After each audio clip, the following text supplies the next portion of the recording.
Olá, amigos surubinenses! Estamos aqui para comemorar o Setembro de Surubim e hoje, em parceria do SESC, juntamente com a Alas e com o Reduto Coletivo, vamos começar uma série de entrevistas com uma lenda viva daqui da nossa cidade, que é o professor Luiz Antônio, que está aqui do meu lado. Boa tarde, professor. Boa tarde, meu caro Carnélio. Muito bem. O professor Luiz Antônio, ele já ensinou em várias escolas no Recife, aqui em Surubim, já foi secretário de Educação aqui na nossa cidade, já foi vereador de Surubim também, escreveu um livro de poesias intitulado Se Eu Não Tivesse Que Falar, já foi colaborador do Diário de Pernambuco, enfim, é uma lista imensa aí e claro que não teria pessoa melhor para nós abrirmos essa série de entrevistas, se não fosse com o professor Luiz Antônio. Muito bem, professor Luiz Antônio, vou começar com a pergunta mais difícil de todas. Qual é o time que o senhor torce? Eu torço pelo Náutico, que é o meu time, que eu torço desde 1970 por causa do meu irmão Luciano. Luciano era torcedor do América, no Rio de Janeiro, e torcedor do Náutico em Pernambuco. Em 70, o América foi campeão do Rio. E o América era vermelho, e era chamado de Diabo Rubro. E até hoje eu torço pelo América. E o Náutico também, a partir de antes, o Náutico foi em 61, quando começou aquela fase do hexacampeonato. Eu estudava interno num seminário salesiano em Jaboatão, e o padre, conselheiro nosso, que era da família de Surubim, irmão de irmã Inês, ele era náutico doente. E eu comecei a vibrar com o Náutico, porque o Náutico ganhava, os técnicos que vinham eram bons, o Náutico teve uma sequência e foi hexacampeão. Muito Por isso bem. que hexa é luxo. Então, olha, é o único defeito que o senhor tem, é torcer pelo Náutico. Mas Oh, meu Deus do céu, não vai ter nada não, mas é assim mesmo. é assim mesmo, né? É assim mesmo. Muito bem, professor. Em relação a Surubim, como é que é isso? Essa lenda aí do boi que foi mordido, quem era Lourenço Ramos da Costa? Certo. Olha, eu acho tão engraçado essa questão de lenda, porque tem pessoas que questionam detalhes da lenda sobre Surubim. O boi tinha um chifre de 10 centímetros, o boi ria, o boi se contorcia. Lenda. Comadre Fulozinha era morena, loira? Como era a comadre Fulozinha? Ninguém sabe. A mãe d'água era uma mulher velha, ou não era mulher? O que era a mãe d'água? Então, lenda. A lenda fala do boi surubim. É uma lenda, não adianta você questionar. E essa onça, jamais ela iria devorar o boi. Ela destruiu a vida do boi, mas ela não devorou o boi. A onça que devorou o boi surubim. Agora, certo, a fazenda existia. E talvez o boi surubim fosse majestoso. E por conta da morte do boi surubim, certo, por uma onça, convencionou-se falar sempre assim: quando é que você vai? Eu vou para a terra do boi surubim. Que era o local da fazenda, que ficava ali no centro. De quem é a fazenda? De Lourenço Ramos da Costa. Lourenço Ramos da Costa. Porque tinha um negócio interessante na história nossa, de que você tinha o donatário, que recebia a capitania, e esse donatário, ele doava sesmarias. Professor, o que é uma sesmaria, professor? Fala aí pra gente. Era uma grande fazenda, uma grande propriedade. Olha, Pernambuco, grande, era uma capitania. De tão grande que eram as capitanias, os donatários tinham o direito de conceder sesmarias. Grandes propriedades. Lourenço Ramos deve ter recebido uma sesmaria e veio para cá tomar conta disso aqui. Não é? Porque as pessoas sempre questionam: quem é o dono disso aqui? Quem foi Deus que lhe deu isso? Qual é o testamento que existe de Deus dando esse terreno para você? Então, com o governo português mandando para cá os donatários tendo o direito de conceder sesmarias, apareceram essas coisas. Agora, a lenda é a lenda do boi surubim. Como limoeiro, a santa aparecia no pé do pé de laranja, né, de lima. E assim vai. E tem até um negócio que eu acho, na sala de aula eu brinco muito com meus alunos, quando eles começam a falar nome de cidades, eu provoco, e eles começam para a lenda. Eu digo, qual é a lenda de Cupira? Quando o pessoal se chateia e se aperreia, né? Aí acontece uma situação difícil. Muito bom. Veja só, professor, muito bem, em relação à lenda, a gente já entendeu aí, né? Lenda a gente não dá. É uma lenda. É uma lenda, né? Está muito no imaginário das pessoas, É uma coisa né? criativa, né? Muito bem. E essa história aí de que Surubim já pertenceu a Bom Jardim, que conversa é essa? Já. Inclusive, o primeiro prefeito de Surubim, Dídimo Carneiro da Cunha... Qual era o nome do prefeito? Dídimo? Dídimo Carneiro da Cunha. Ah, por isso o nome da praça, né? Praça. E ele morava ali. Ele morava ali? Ele morava ali. Eu vou dar um toque para você. Ele era tio da minha mãe. Tio da sua mãe? Porque minha mãe era filha do irmão do Dídimo Carneiro da Cunha, José Natal Carneiro da Cunha, mas minha mãe era filha de escrava, porque naquela época, antes de Surubim se emancipar, se plantava muito algodão em Surubim. E o pai do prefeito, Dídimo Carneiro da Cunha, o pai dele, que é o Rubano Vieira, não tem uma rua aqui em Surubim? Rubano Vieira, pois é. Isso. Ele tinha pessoas que trabalhavam para ele no algodão. Não eram escravas, mas eram pessoas que se submetiam a ordem muito séria. Ali onde é o hotel municipal, ali na frente, era o casarão do pai do primeiro prefeito de Surubim. E lá atrás existiam as casinhas, senzala, onde ele abrigava essas pessoas que trabalhavam na roça dele. Ah, interessante. Certo? Então minha mãe nasceu no Catolé. Ela é filha de uma escrava. Ela tem uma história muito bonita com relação a isso. Eu conheço as pessoas. Ela fazia questão de cultivar essa história. E mamãe contava pra gente, contou para mim, que uma vez chegou no alpendre. Tem a cozinha, tem um alpendre. E mamãe se identificava muito com aquelas pessoas que estavam naqueles quartinhos, naquelas casinhas lá de trás. Aí de repente chegava um tipo assim de governanta, vamos tratar assim, dizia Santana para dentro, como se estivesse tirando mamãe de junto de um pessoal que ela se identificava. Vou dizer outro detalhe para você, que faz parte da história de Surubim, esse momento econômico, esse momento social. O nome da minha mãe era Maria José de Santana. Na minha certidão de nascimento tem Maria José de Santana, avós paternos, avós maternos, ignorados. Olha para aí, tá vendo? Ignorados. Mas mamãe era uma pessoa muito benquista. O meu tio, a gente chamava de tio, mandou-a para Olinda, para ela estudar em Olinda. Ela teve uma formação educacional extraordinária, uma convivência extraordinária. E mamãe em Olinda foi crescendo e tornou-se aquela garota e estudou na escola Pinto Júnior, que era muito famosa. E mamãe brincava, carnaval com capiba. Mamãe era amiga de uma família que, na década de 70, o Mário Gibbs tornou-se ministro das Relações Exteriores. Conhecia a mamãe como eu tento conhecer você e não consigo. É uma história bonita. Muito bonita, muito bonita. Então minha mãe é filha de escravos e ela não tem sobrenome. Eu sou Luiz Antônio Medeiros. Eu não tenho o nome da minha mãe, sobrenome da minha mãe. Tá vendo aí? Então, um historiador com toda a história, ligado à história do Brasil também, né? Eu tenho até, Carmelo, o seguinte, eu devia ter buscado umas coisas de mamãe, certo?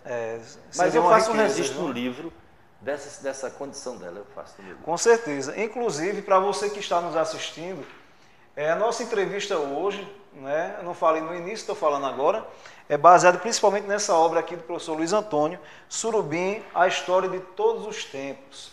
Então, esse bate-papo aqui sobre a história da nossa cidade é baseado principalmente nessa obra aqui do professor Luiz Antônio. Professor, veja só, aqui em Surubim alguns símbolos foram sendo feitos, né? O hino de Surubim, por exemplo, letra de Gessé Cabral e música de Juarez Assis. Muito bonito. Juarez Assis. A bandeira foi na gestão do Monsenhor Luiz Ferreira Lima, não é? Idealização do professor Oswaldo e Severino Apolinário. E quanto a Gessé, eu abro aqui um detalhe que a gente tem que render justiça a isso. Ele é parente da professora Ivanilda Cabral, que já foi secretária de Educação de Surubim e já foi também diretora da GRE, hoje GRE, né? Naquela época era GRE. Que interessante. E por falar em símbolos de Surubim, tem um escudo também que o senhor idealizou. Foi. O escudo de Surubim, exato, né? Exato. E foi desenhado por Romero Silva Melo, né? Romero, um cara de uma simplicidade extraordinária, mas um pintor de mão cheia. Eu disse para ele, Romero, está faltando um símbolo para Surubim. E eu queria que você desenhasse. Como é que vai ser, professor, esse símbolo? Aí eu disse para ele o que era que tinha no símbolo, né? Porque ali tem que sintetizar uma situação toda nossa, física, social, né, cultural, e ele desenhou. Eu jogava para ele a ideia e ele ia constituindo aquilo ali, e o símbolo, um dos símbolos do município. Que até hoje, né, todo documento do município tem que estar com aquele brasão. Exatamente, né? Aquele é o brasão. Todo documento oficial tem que ter aquela... Né? Muito bom, muito bom. Surubim agradece, viu? Surubim agradece.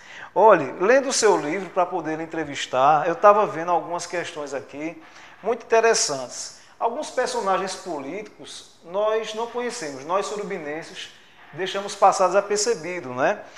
Por exemplo, teve um prefeito aqui chamado Paulo Mota, que até na minha cabeça eu coloquei assim, esse foi o prefeito sem sorte, porque o Paulo Mota, ele se elegeu, mas acabou não tomando posse, porque as eleições foram fraudadas, ele foi afastado. Teve uma nova eleição, ele acabou tomando posse, mas menos de 2 anos depois teve o golpe de Getúlio Vargas do Estado Novo. Outro prefeito interessante que eu vi foi o Jader Heráclito do Rego, que foi o único que renunciou aqui em Surubim. Mas eu quero que o senhor fale para a gente sobre Nelson Barbosa. O prefeito Nelson Barbosa, nós podemos perceber no seu livro que ele foi assim primordial. Muitos prédios públicos de Surubim, né, foram feitos através de Nelson Barbosa. Então fala um pouquinho para a gente, professor, essa história. Sobre seu Nelson Barbosa, eu gosto de dizer assim, ele deu o jeito urbano a Surubim. Foi ele que começou a moldar Surubim como cidade. Certo? Então, seu Nelson, Surubim precisava ter um hotel. Então a prefeitura construiu um hotel, porque ninguém construiu um hotel. Então o hotel municipal foi da época do prefeito Nelson Barbosa. Seu Nelson tinha um jeito interessante de cuidar das coisas. E eu, garoto, quando eu via o sino tocando ali pelo Colégio do Amparo, subindo para a Xana, que eu morava ali perto na usina, aí eu dizia, mamãe, lá vem o carro do lixo. Aí corra, bota o lixo lá. Não precisava correr, porque seu Nelson, com aquele cuidado dele, tinha um boi e uma carroça, um boi que puxava uma carroça, e seu Nelson recolhia o lixo da cidade. Ele próprio recolhia o lixo? Não. Ele recolhia dessa forma. Dessa forma, né? Ele criou o mecanismo de recolhimento do lixo. Entendi. Hoje você tem esses caminhões modernos, não sei o quê, mas seu Nelson já colocava, né, um boi puxando uma carroça, olha aí, com um sino tocando para alertar a população que o boi estava passando, e era assim que ele fazia. Muito interessante. Então, o seu Nelson foi uma pessoa extraordinária para a cidade. E eu vou dizer outro detalhe. Nós morávamos vizinho à casa de seu Nelson, que hoje tem uma loja de utilidades na frente. Uhum. E seu Nelson recebia muitas autoridades. Eu vou dar o detalhe por quê. Então, uma vez chegou aqui o governador Cordeiro de Farias.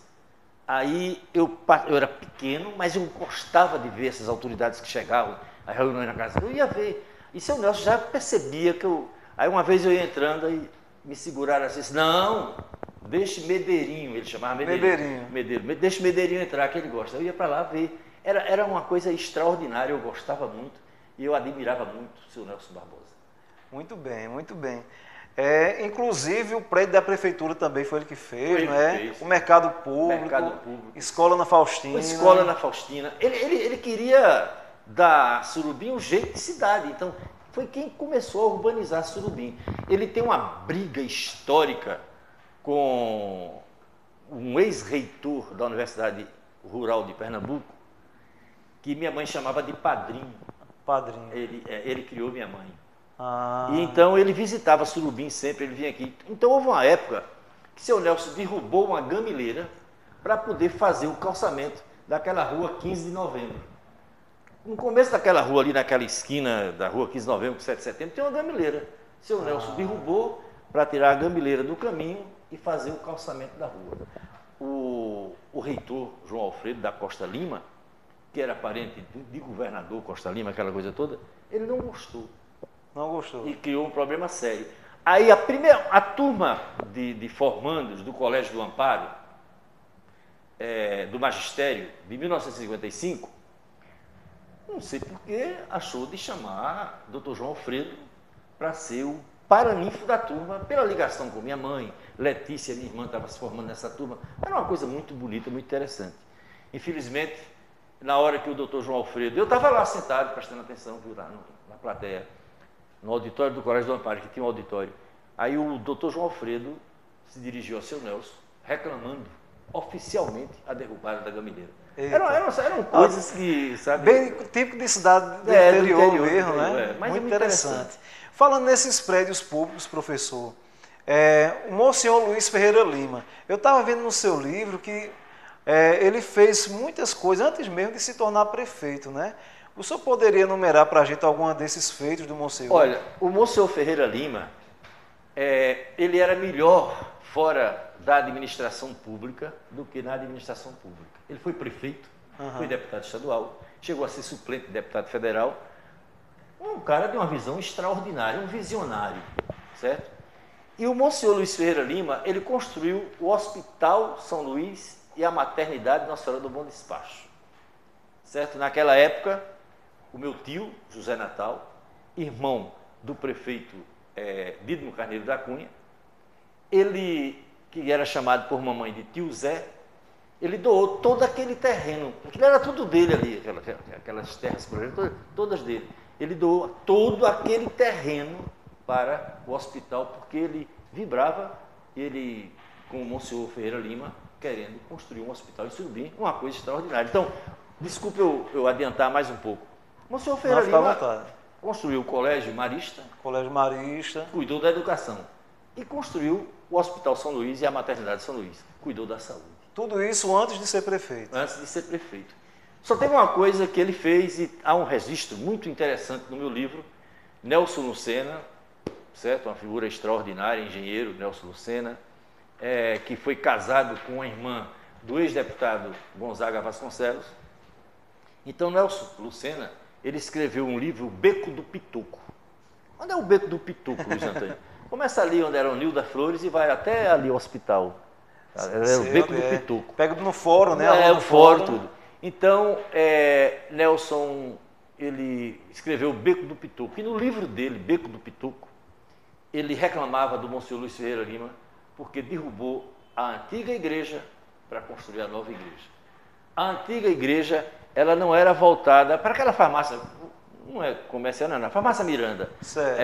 A igreja nova é voltada para a farmácia Miranda, de Dona Rosa Amélia. Mas a igreja antiga era voltada para a praça, onde tem aquela estátua de São José. Entendi. O padre derrubou aquela igreja. E tem uma foto dessa igreja no seu livro, tem. né? E muita gente reclama da derrubada dessa igreja, porque aquela igreja foi construída pelo povo. Com o Monsenhor Ferreira Lima incentivando. Minha mãe disse que carregou muitas pedras para o alicerce da igreja. Tá vendo que interessante? É interessante. Muito bom. Olha só, professor, ainda vai falar um pouco de economia e política surubinense. Todos nós sabemos que Surubim já teve uma época, né, do algodão, a época em que a prosperidade era muito grande aqui. E na sua obra, o senhor fala sobre a oligarquia do algodão. Então fala para a gente um pouco, professor, o que é que o algodão representava para Surubim? É verdade que a gente exportava até mesmo para a Europa esse algodão, não é? Quem era a classe política que dominava esse algodão aqui? Isso. Olha, a política surubinense, ela saiu da oligarquia algodoeira. Qual era a principal figura dessa oligarquia algodoeira? Severino Farias, que era chamado de coronel. Agora, ele não era coronel de nada, ele era coronel dos coronéis que existiam na nossa época do Brasil, com os grandes fazendeiros dominando comunidades. Coronel Chiquerápio Limoeiro. Então não era coronel porque era do exército, coronel porque tinha riquezas, tinha terras, né? Coronel Veremundo Soares, para aquelas bandas de Salgueiro por ali afora. Coronel Severino Farias aqui em Surubim. Então, ele era uma pessoa muito rica e a política girava em torno desses grandes proprietários de usinas de algodão. Surubim tinha seis usinas de algodão. A principal era de Severino Farias, que onde a gente fez aquele movimento ali para tombar o patrimônio ali, então aquilo era dele. Então, o Antônio Farias, deputado estadual, deputado federal, vereador em Surubim, senador da República. Prefeito no Recife prefeito também, no né? Recife. Só que prefeito ele foi nomeado, mas ele não manchava a sua biografia por ter sido nomeado. Claro. Foi um grande prefeito. Então, ele vem de onde? Vem dessas raízes da oligarquia algodoeira.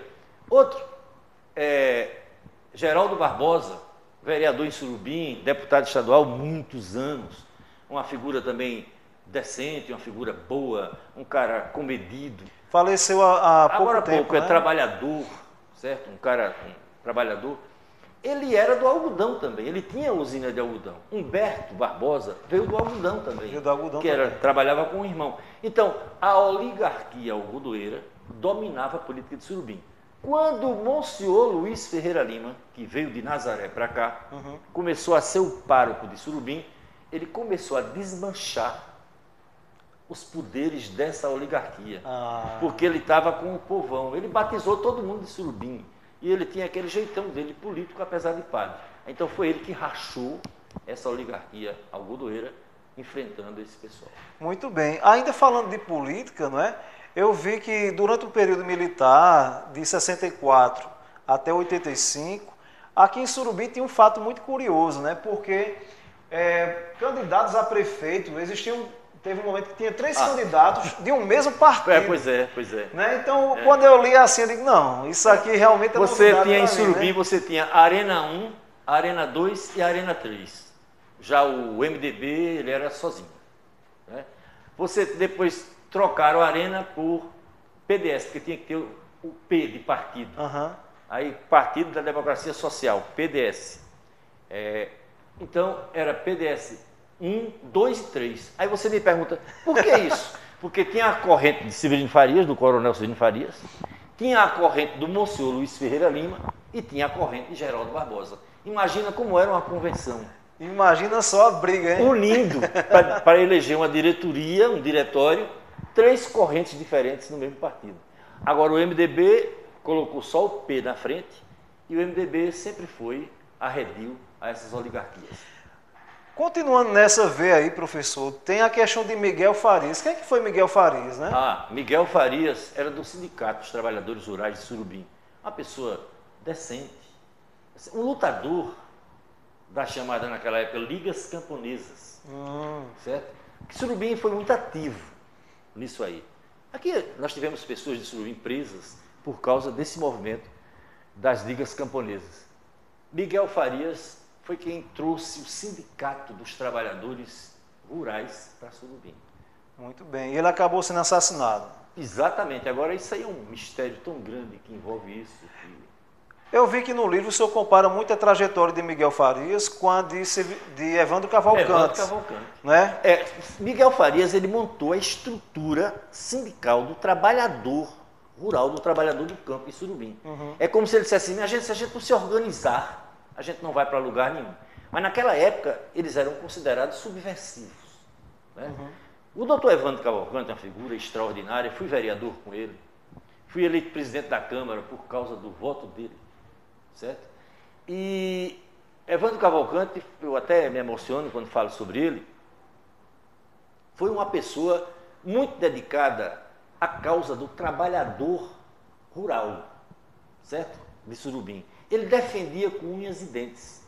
Então, certa vez, ele estava na casa do meu irmão Lúcio, eram compadres, tomando lá a cervejinha, e o pessoal chegou e disse, doutor Evandro, lá para as bandas de casinha, está havendo um problema muito sério, e o senhor tem que ir lá para acabar com isso. Evandro foi. E tomou o Partido dos Trabalhadores, ali, né? Eu estou falando do Partido dos Trabalhadores. Vê como ele foi tão, né, chegou tão primeiro. E ele era muito combativo. Por conta dessas coisas, ele terminou sendo assassinado. Então, aqui em Surubim, a gente pode afirmar que nós temos, então, os 2 mártires, né? Que lutavam pela causa camponesa. Miguel né? Farias e Evandro Cavalcante, que era advogado do sindicato. Advogado do sindicato. Agora, ele não era só advogado do sindicato para ter um contrato de trabalho, não. Ele era atuante mesmo. Ele era atuante. Inclusive, aquela cruz de cabaceira, né? A famosa cruz de Evandro, para quem não conhece, né? Porque foi ali o local onde ele foi assassinado, não é isso? Foi. Muito bom, muito bem. Aqui em Surubim a gente viu também que muitas escolas tradicionais foram trazidas, né? Um ano após Surubim ter se emancipado, teve o Colégio do Amparo. A gente teve na década de 60 o Colégio Marista, teve o seminário, né? E em termos culturais, assim, professor, também, voltando agora para a parte da música, né? Aqui em Surubim a gente fala muito, não só da música, mas da arte como um todo. Aqui em Surubim a gente fala muito de capiba, né? A gente fala muito de chacrinha, mas a gente teve aqui, eu estava vendo no seu livro, quero trazer para a gente fatos curiosos que o surubinense pouco conhece. Por exemplo, o irmão Mário Stanislau, né? Aqui, o senhor poderia falar para a gente um pouquinho? Posso. Olha, a gente tinha uma coisa maravilhosa no meu tempo de criança. Eu gostava muito de acompanhar enterro e procissão, porque tinha banda de música. Certo que a tocada, como a gente dizia, a tocata era diferente. Né? Os bailes. Olha, tinha orquestras. Nós tínhamos músicos bons, não tanto quanto o Bom Jardim, que é um celeiro de grandes músicos. Mas Surubim tem a banda de música. Aí eu gosto assim, de lembrar de Zé Didão, Dionísio, tocava sax, tá entendendo?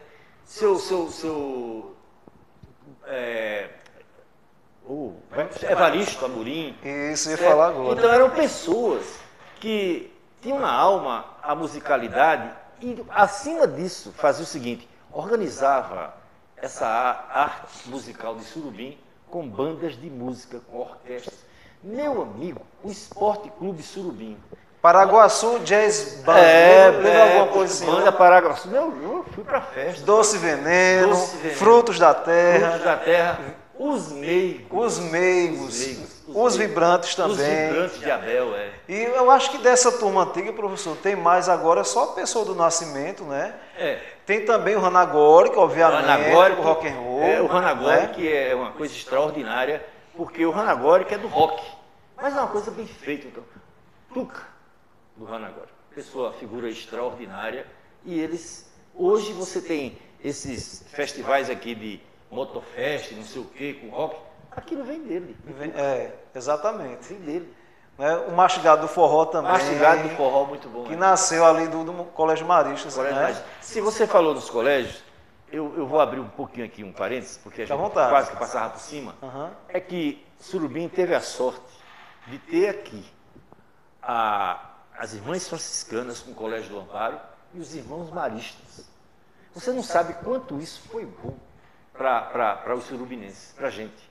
Porque aqui era o seguinte, você estudava no Ana Faustina, quando você terminava para chegar na admissão, porque era um vestibular para você ir fazer o ginasial, então muita gente parava, porque não tinha, só tinha o Colégio do Amparo e era feminino.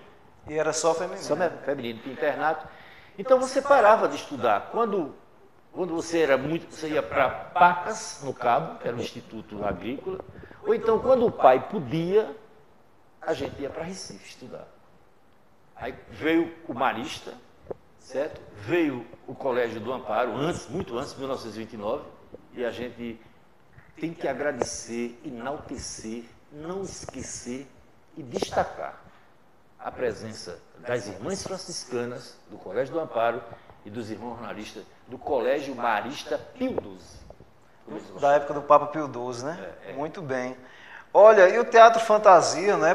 Quase que ganha prêmio também, que era a direção do professor João Filho. João Filho era um show de bola. João Filho e Piancó. Piancó também. João Filho com o teatro, Piancó com a dança, João Filho também com a dança. Eles saíam com peças teatrais, com dança, davam um show, era um espetáculo. Ô professor, e aquele cinema, hein? Pelo amor de Deus, por que fecharam o cinema, minha gente? Agorinha, eu tenho a resposta, eu sou da família do cinema, viu? Então vou cobrar do senhor, por que fecharam o cinema, vou falar professor? Pra você agorinha. Antes do cinema São José, nós tínhamos o cinema São Luís, aqui em Surubim, certo? Ali na esquina oposta aos Correios. O cinema São Luís de Luís então Fonseca. peraí, quer dizer que antes desse antigo cinema ali, onde hoje é uma igreja evangélica, o cinema era perto dos Correios. O cinema era o São Luís, cara. Ali era o cinema da gente. Só tinha um negócio ruim, porque tinha Major era o cara que preparava as fitas, emendava se vinha alguma fita quebrada, deixava tudo direitinho, e os filhos dele acompanhavam isso lá na casa dele, antes de levar a fita para passar. Aí quando a gente ia para o cinema, os filhos deles, 3 ou 4, ficavam, eita, agora o bandido vai pular do cavalo, eita, agora vai ter um tiro. A gente não gostava disso, porque o menino assistiu o filme primeiro que a gente. Então tinha o cinema São Luís, cara. E tem um detalhe que eu vou falar aqui para você. A cortina, tem a cortina, certo? Quando abria, fechava a cortina e ia começar o filme. Fecha a cortina. Aí tem um buraco na cortina, que eu não sei quem foi que fez. E os meninos gostavam de olhar por aquele buraco, eu morria de inveja, porque meu pai dava o dinheiro para eu pagar o ingresso. Eu queria olhar por aquele buraco. E um dia eu levei um casco da testa, porque... Aí quando Dona Ceci, que era a esposa do seu Luiz, abriu a cortina assim que olhou, mas meu Deus, o filho de Seu Antônio Medeiro, mas quem é que o filho de Seu Antônio Medeiro está olhando por aquele buraco? Ele vai me dar o dinheiro para ele entrar? E tem um negócio ali no São Luís, tem uma coisa interessante na frente do São Luís. Aqui tem um rapaz chamado Bola. Ele é um cambista que trabalha numa banca de bicho ali no centro da cidade.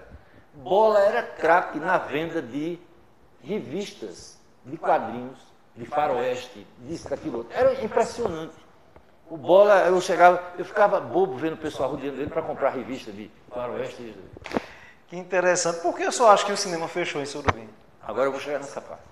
O cinema fechou porque a modernidade foi além. Aí vocês, por que Surubim não tem cinema? Nós deveríamos ter cinema no shopping. Exatamente. Hoje o lugar de cinema é o shopping. Então começou a aparecer o DVD, certo? Começou a aparecer o DVD para se gravar. Você vê, nós tínhamos lugares para você alugar filmes que aí o negócio estava caro, então ninguém ia mais para o cinema. Eu entendo. Ô professor, veja só, aqui em Surubim também nós temos muitos escritores, né? Para não ser injusto, né? Aliás, se eu citar alguns, vou ser injusto, porque eu esquecerei de outros, porque são muitos. A Galega, Dona Elzi, que Deus a tenha, né? E também o doutor Nivaldo, né? Ô professor, e o doutor José Nivaldo? Qual a importância dele para a literatura de Surubim? Olha, doutor José Nivaldo era uma figura extraordinária. Ele e doutora Neise eram médicos, né? Uhum. E doutor José Nivaldo, ele gostava muito de escrever. E doutor José Nivaldo também era um idealizador. Doutor José Nivaldo foi quem implantou em Surubim a Sociedade dos Criadores e aquele parque de exposição. Certo? Aquilo ali foi... Claro que houve a colaboração de muita gente para que aquilo acontecesse, mas ele foi o idealizador e sustentou aquilo e foi muito interessante. Eu vou abrir uma aspa aí. Ele abriu o parque de exposições, doutor Zé Nivaldo, né? E o que é que o artista Brenan tem a ver com o parque de exposições de Surubim? Aquela ligação de Brenan é com o Monsenhor Ferreira Lima.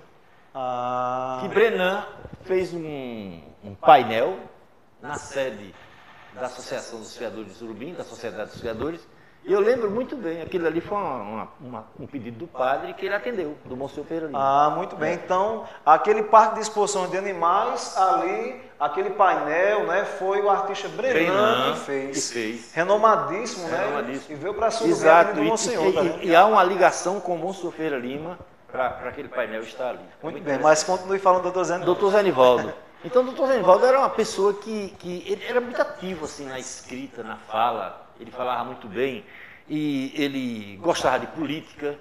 Ele não ia para o palanque, mas no portão da casa dele ele fazia um discurso extraordinário. Se estivesse conversando com 2 pessoas, 3 ou 4 ou 1000. Ele apoiava o Monsenhor Ferreira Lima. Ligação com o Hospital São Luís também, tudo isso. E o doutor Zé Nivaldo começou a escrever, que era natural ele chegar a tantos livros interessantes como ele chegou, porque o doutor Zé Nivaldo escrevia com uma facilidade extraordinária. Com certeza, né? Olha, professor, poucas pessoas sabem, mas Surubim já teve uma bela mulher, e essa bela mulher já foi Miss Pernambuco. Quem é essa mulher tão bonita, surubinense, que tornou-se Miss Pernambuco? Ana Almeni. Ana Aldeni. Ana Almeni. Almeni. Correia de Arruda. Muito bonita. Muito bonita, Ana Almeni. No meu livro tem até uma foto dela. Tem uma foto dela no livro, exatamente. Nilson Mota, que era um cara muito ligado à atividade social, através do Esporte Clube Surubim, Nilson Mota tinha um relacionamento muito bom com o pessoal do Diário de Pernambuco, que patrocinava o concurso de Miss, né, a Rádio Clube. E eu sei que Nilson disse: Almeni vai ser a Miss Surubim e vai ser Miss Pernambuco. Almeni foi Miss Ele Surubim, cantou a bola que ela ia ser e ela foi mesmo. Foi né? Miss Pernambuco, Miss Surubim, Miss Pernambuco, uma garota extraordinária, certo? De um caráter extraordinário, de uma educação finíssima, certo? Que a beleza era um complemento para as qualidades que ela tinha. Ou seja, não era só Não era a só fisionomia, não era todo o carisma. A beleza era um detalhe.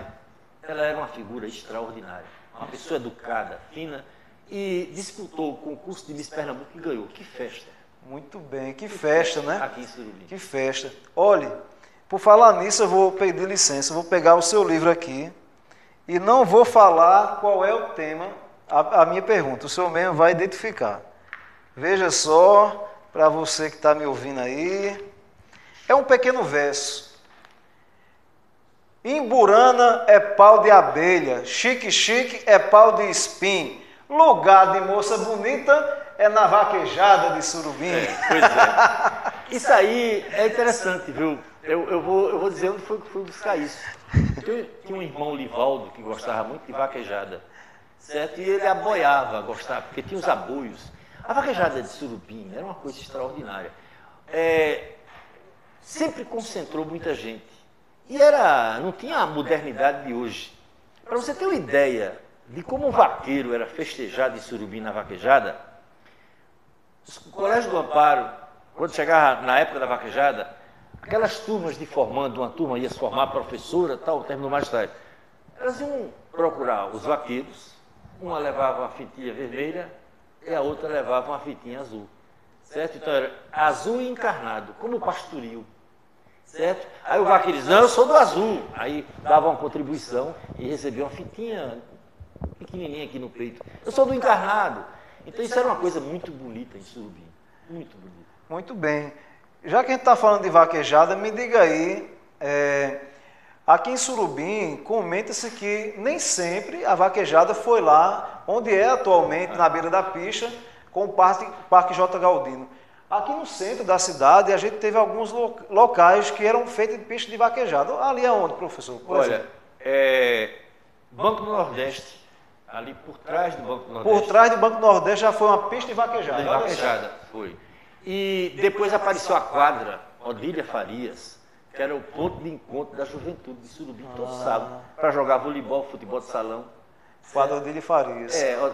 Então a vaquejada já foi aqui perto aqui do Colégio Marista também, num terreno de Dr. Vanildo Rodrigues. Ali já tivemos vaquejada. E no campo do Independência Futebol Clube, tinha um portãozinho que a gente entrava por ali e ia terminar lá no campo. No campo do Independência também teve Então vaquejada. não tinha um local certo, todo ano mudava, né? Porque era uma festa saída assim, da naturalidade de quem criava gado, de quem... Porque vou explicar. Era mais cultural do que comercial. Não era. Aí depois, seu Dom Galdino, a família, organizou isso aí, foi muito bom. Hoje tem essa potência toda. Mas a vaquejada era assim, rapaz. A vaquejada era assim. Tinha a apartação. O que é a apartação? Você ia para o cercado, juntar o gado que você ia vender, ou então o gado os bezerros que você ia separar. Isso era uma festa, a apartação. Então, daí surgia um boi que corria, o vaqueiro corria atrás, derrubava. A vaquejada vem dessas coisas, certo? A vaquejada vem dessas coisas. Então, as pessoas cediam o gado. Cediam, não alugavam como hoje em dia, né? Não, cedia o gado. Cediam. Cedia o gado para a vaquejada, esses fazendeiros de Surubim. Aí depois houve a profissionalização da vaquejada, o prêmio era taça, meu amigo. O prêmio era taça. Sabe qual era a maior coisa da vaquejada? Era o vaqueiro vencedor receber a taça no baile da vaquejada, no Esporte Clube Surubim. Isso era a festa. Peraí, então a festa da vaquejada era no domingo e era no sábado e no domingo. No sábado e no domingo. No sábado tinha um baile da vaquejada, certo? E ali no baile da vaquejada você tinha os vaqueiros que recebiam uma taça. Não tinha dinheiro, não tinha nada, era taça. Meu amigo, você chegar no baile da vaquejada, como vaqueiro campeão, e receber uma taça. Eita, era muita glória, né? Muita glória. Muito bem. Dessas glórias do passado, professor, ainda falando aí em vaquejada, a gente destaca o nome de Zito Barbosa, né? Também a Zito gente, Barbosa. né?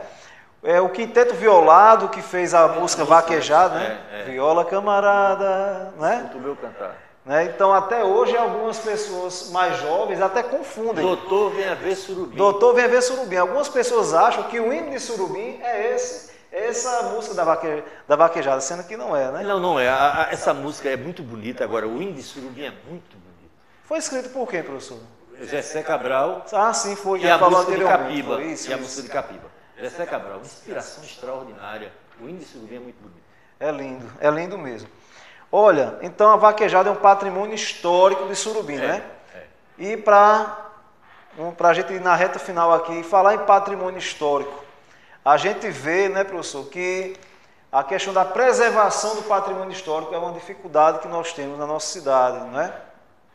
Eu vi no seu livro aqui, por exemplo, o senhor fala da Casa Grande, lá em Cachoeiro do Itaepe, a escola Dídimo Carneiro, acho que nem existe mais, né? Na estação experimental. Está entregue lá. A única escola com o nome do primeiro prefeito de Surubim não existe. Não existe mais, né? E, inclusive, a antiga usina Surubim, né? Que ali a gente, inclusive, fez aquele trabalho, né? Para quem está nos acompanhando, na época, aquela parte onde é a usina de Surubim, a antiga usina, está se tornando empreendimento, né? Estão loteando para vender terrenos e, para preservar a história da nossa cidade, nós fomos lá dar uma aula campal àqueles estudantes de várias escolas do estado e depois nós entramos com a ação judicial para poder preservar aquele patrimônio histórico ali e conseguimos, né, depois de muita luta, manter pelo menos a fachada da usina, né? Então é um desafio muito grande manter isso aí, a gente sabe disso, não é apenas em Surubim, em todo lugar do Brasil. E eu percebi o seguinte, olha, o senhor pontuou, porque o seu livro aqui, o senhor escreveu em que ano mesmo? Esse livro, eu sou especialista em História de Pernambuco. Eu fiz minha pós-graduação na Universidade Federal. Certo. E esse livro é fruto desse curso que eu fiz, certo? Durante um ano, de História de Pernambuco. Então, eu sou especialista em História de Pernambuco. Ok. Pós-graduado pela Você Federal. lembra o ano mais ou menos? Eu lembro, foi 91, 91 por aí, né? Eu devo isso a uma pessoa muito boa, era diretora, a professora Wanda, diretora, a gente tem que ser justo. Claro. Professora Wanda, diretora da Escola Maria Cecília. Luiz Antônio, vem cá, diga, Wanda. Olha, aqui eu tenho 22 vagas, serão 22 vagas na Universidade Federal de Pernambuco, para quem quiser, professor de Pernambuco, fazer a pós-graduação. Aí você quer ir? Aí ela me inscreveu na hora. Então, graças a Deus, eu fiquei entre os 22. Olha que coisa maravilhosa, muito bom. Agradeço muito a ela. Nessa época do livro, na década de 90, o senhor escreveu, né? O senhor dizia que Surubim sofria com o trânsito caótico, rodoviária sem utilização, praças mal cuidadas e não preservação de prédios públicos. Pronto. Eu pergunto ao senhor, mudou alguma coisa ou continua? Mudou, não. Surubim melhorou muito, certo? Mas essas coisas continuam, tanto que, né, hoje fica coisa meio deturpada. Mas era a coisa de quem pensava como achava melhor de fazer, mas fazia. Né? Professor, o que é que o senhor vê em Surubim que a gente poderia olhar para o futuro e dizer assim, poxa, se a gente melhorasse tal aspecto da nossa cidade, seria fundamental para o bem-estar da nossa população? Olha, Surubim recebeu uma coisa extraordinária, que foi o SESC. É verdade. Eu era muito amigo do presidente do SESC. Independente de Surubim, de comércio, eu era professor do curso pernambucano. E Josias frequentava o curso pernambucano, batia papo, conhecia Carol Fernandes, publicidade, ele era um cara muito bem relacionado. Eu não imaginava nunca, ali era 1974, quando eu conheci, eu não imaginava nunca que um dia o prefeito Humberto Barbosa ia receber Josias para trazer para Surubim o SESC Lei. Isso aqui é uma coisa extraordinária. O que é que falta, meu amigo? Uma faculdade. Uma faculdade. Surubim precisa de uma faculdade, cara. A gente tem grandes professores, a gente tem um pessoal que faz tempo que sai ônibus daqui para Caruaru, Nazaré da Mata, Limoeiro. Meu Deus, a gente não tem uma faculdade. Aí você vai dizer, tem, professor, tem uma faculdade ali. Eu sei, meu amigo, eu estou dizendo uma faculdade pública de acesso. Não, professor, aqui funciona... Presencial. Aqui não, mas aqui funciona a extensão da UPE. Não, meu amigo, eu queria aquela coisa de você entrar na faculdade, ir para a sala de aula da faculdade. Tem uma faculdade... Tem a convivência de um meio, né? Está entendendo como é? Tantos alunos. Muito bem. Professor, agradeço muito a sua presença aqui. Para vocês que estão nos escutando, a gente tomou todos os cuidados dessa pandemia, distanciamento social, a gente chegou aqui de máscara, já tem ali o álcool gel, tá certo? E essa foi uma parceria da Alas com o SESC e o Reduto Coletivo. Eu vou apertar a sua mão porque eu vou passar o álcool gel seu também. Então, muito obrigado. Eu só queria encerrar dizendo que o meu livro é resultado de uma atenção carinhosa do Surubim. E eu não fiz uma obra de você achar que era grande coisa, não. Eu fiz um livro para que as pessoas tivessem acesso, de forma prática, objetiva, simples, à história do Surubim. Tenho 49 anos de sala de aula. Aposentado da rede particular, mas trabalhando ainda no Estado, porque eu tenho 71 anos e o governador passou a compulsória para 75. Eu não tenho tempo, só tenho 25 anos no Estado, não pude me aposentar. Mas sou feliz com esse livro. Isso aqui é uma coisa que eu gosto, porque eu sempre recebo estudantes de Surubim que estudam nas faculdades de fora. Professor, eu quero um livro para fazer um trabalho. Professor, eu fico muito feliz com isso. Sem modéstia, por que sem modéstia? É um livro gostoso de ler. Isso é verdade. A simplicidade do meu trabalho. Vou dizer como foi que surgiu esse livro rapidamente. Colégio do Amparo. Meu menino, mais velho, Heitor, foi estudar no Colégio do Amparo. Um dia, ele chegou com uma folha de papel ofício. Papel ofício. Aí vem cá me ajudar aqui. O que é, Heitor? É sobre a história de Surubim. A professora do Colégio do Amparo escreveu, certo? A próprio punho, dados, informações sobre Surubim. Aquilo dali me encheu de alegria. Meu Deus, eu vou fazer um dia um livro de história de Surubim que seja um livro de escola. E fez. A primeira edição do meu livro é didático, é um livro didático. Muito didático. Exercício. Inclusive, houve uma falha muito grande minha na primeira edição, porque Geralda fez a correção e eu levei para a gráfica a parte que não foi corrigida. Eita! Saiu cheio de erro. Mas vai tudo bem. Muito bem, esse é o professor Luiz Antônio, em comemoração ao aniversário de Surubim.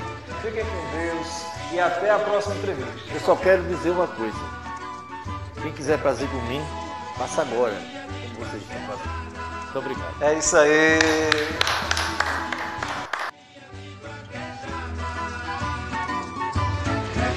Surubim é dia de vaquejada.